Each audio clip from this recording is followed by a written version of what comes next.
જય હિન્દ.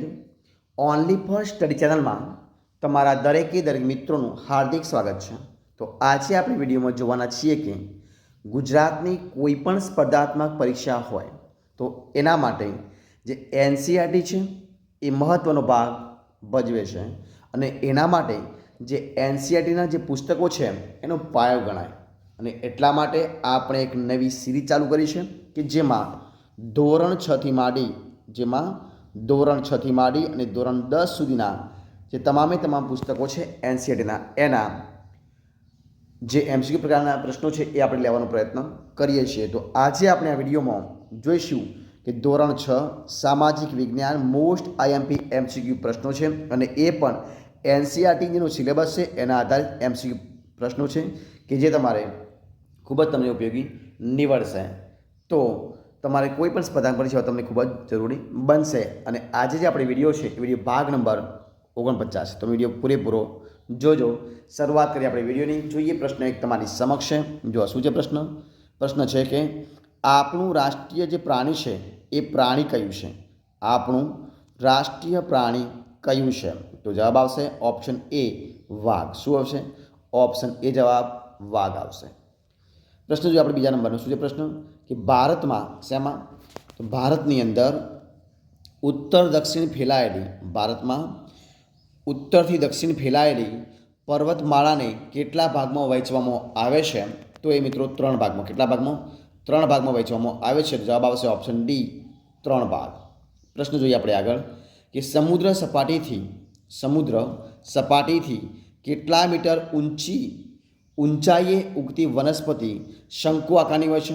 તો મિત્રો એ હોય છે 2500. કેટલા?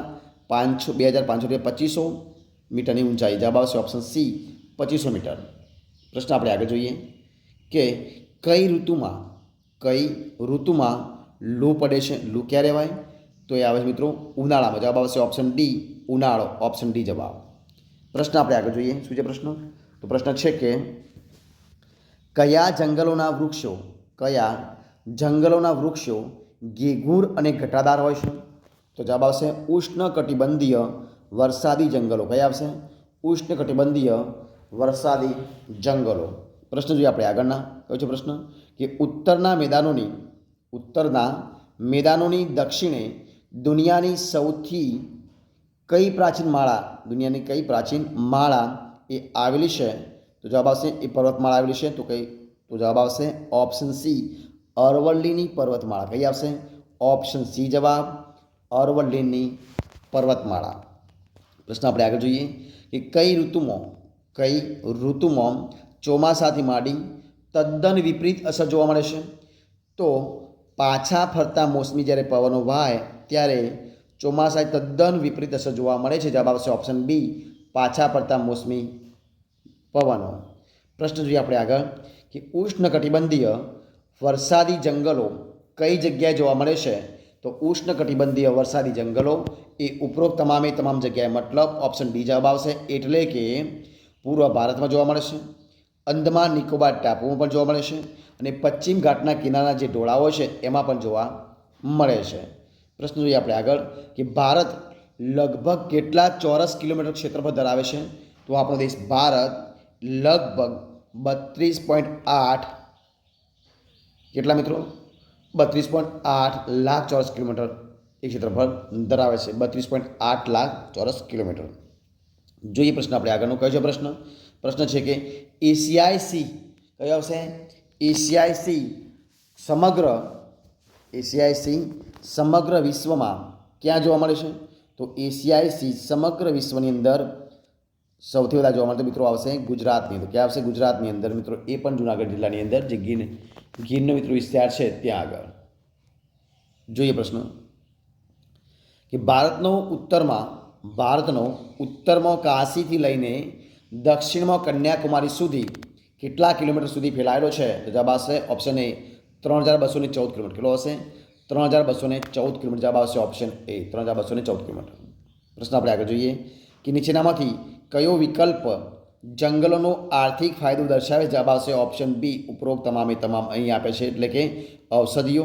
જવાબ આવશે ઓપ્શન બી ઉપરોક્ત તમામ મતલબ ઔષધિઓ, ગુંદર જેવી જંગલ પેદાશો, અને ઘાસચારો. ત્યારબાદ પ્રશ્ન આપણે આગળ જોઈએ કે રાષ્ટ્રીય ઉદ્યાનની રચના જે છે એ રાષ્ટ્રીય ઉદ્યાનની રચના એ કોના દ્વારા કરવામાં આવે છે? તો રાજ્યો અને કેન્દ્ર સરકાર. જવાબ આવશે ઓપ્શન એ, રાજ્યો અને કેન્દ્ર સરકાર. ઓપ્શનની જવાબ બનશે. પ્રશ્ન આપણે આગળ જોઈએ કે ભારતમાં શિયાળો કયા માસ દરમિયાન હોય છે? તો ભારત દેશની અંદર શિયાળો ડિસેમ્બરથી માંડી અને ફેબ્રુઆરી સુધી. ક્યારે? ડિસેમ્બરથી માંડી અને ફેબ્રુઆરી સુધી હોય. જવાબ આવશે ઓપ્શન બી, ડિસેમ્બરથી માંડી ફેબ્રુઆરી. ઓપ્શન બી જવાબ. પ્રશ્ન આપણે આગળ જોઈએ કે હિમાલયના શિખરો કેટલા મહિના બરફથી ઢંકાયેલા રહેશે? તો હિમાલયના શિખરો એ ઓપ્શન સી આવશે 12. કેટલા મહિના? 12 મહિના હિમાલયના શિખરો એ બરફથી ઢંકાયેલા રહે છે. જવાબ આવશે ઓપ્શન સી, 12 મહિના. પ્રશ્નો આપણે આગળ જોઈએ કે ભારતમાં મુખ્યત્વે કેટલી ઋતુઓ અનુભવાય છે? તો ભારતની અંદર મુખ્યત્વે 4 ઋતુઓ. કેટલી ઋતુઓ? 4 ઋતુઓ અનુભવાય છે. જવાબ આવશે ઓપ્શન એ, 4 ઋતુઓ. પ્રશ્ન જોઈએ આપણે આગળ કે કયા ક્ષેત્રમાં પાલતુ પશુઓને મંજૂરી બાદ ચરાવવાની છૂટ મળે છે? તો જવાબ આવશે અભયારણ્યની અંદર. કયા જવાબ આવશે? ઓપ્શન ડી, અભયારણ્ય. જવાબ આવશે ઓપ્શન ડી, અભયારણ્યની અંદર. પ્રશ્ન જોઈએ આપણે આગળનો કયો છે પ્રશ્ન? તો કે ભારતની દક્ષિણે શું આવેલું છે? તો હિન્દ મહાસાગર. ઓપ્શન સી જવાબ આવશે, હિન્દ મહાસાગર. ઓપ્શન સી જવાબ. પ્રશ્ન જોઈએ આપણે આગળ કે ભારતમાં કઈ ઋતુ દરમિયાન ટૂંકા દિવસો હોય છે? તો ભારતમાં મિત્રો જે શિયાળો હોય એ શિયાળુ ઋતુ દરમિયાન ટૂંકા દિવસ જોવા મળે. જવાબ આપશે ઓપ્શન એ, શિયાળાની અંદર. પ્રશ્ન જોઈએ આપણે આગળ અને વિડીયો છેલ્લો પ્રશ્ન જોઈએ આપણે. તો શું છે? હિમાલયની દક્ષિણે કઈ નદીઓથી ઢાળવેલ કોપથી બનાવેલ વિશાળ મેદાન આવેલું છે? જવાબ આવશે ઓપ્શન ડી, ઉપરોક્ત તમામે તમામ. મતલબ કે ડી જવાબ આવશે, એટલે કે સતલુજ, યમુના અને ગંગા. શું આવશે? હિમાલયની દક્ષિણે એ સતલુજ, યમુના અને ગંગા જે નદીઓ છે એના નદીઓના ઢાળવેલ કોપથી બનાવેલું વિશાળ મેદાન આવેલું છે. જવાબ આવશે ઓપ્શન ડી જવાબ. તો મિત્રો અહીંયા આપણે જે 20 પ્રશ્નો છે એનો વિડીયો આપણે સંપૂર્ણપણે પૂરો કરીએ છીએ. તો જો તમને મારો વિડીયો ગમ્યો હોય, પસંદ આવ્યો હોય, યુઝફુલ લાગ્યો હોય તો એને લાઇક કરો, કોમેન્ટ કરો, તમારા મિત્રોને વિડીયો શેર કરો અને છેલ્લે ચેનલમાં નવા હોય, ચેનલ સબસ્ક્રાઈબ ન કરી હોય તો ઓનલી ફર્સ્ટ ચેનલને સબસ્ક્રાઈબ કરવા માટે વિનંતી છે. મારા આ વિડીયોને પહેલાંથી અંત સુધી જોવા માટે તમારા દરેક મિત્રો હું દિલથી ખૂબ ખૂબ આભાર માનું છું. આપણે ફરી મળીશું એક નવા વિડીયો સાથે, નવા ટોપિક સાથે. ત્યાં સુધી બની રહો. જય હિન્દ, જય ભારત, જય ગરવી ગુજરાત. Best of luck.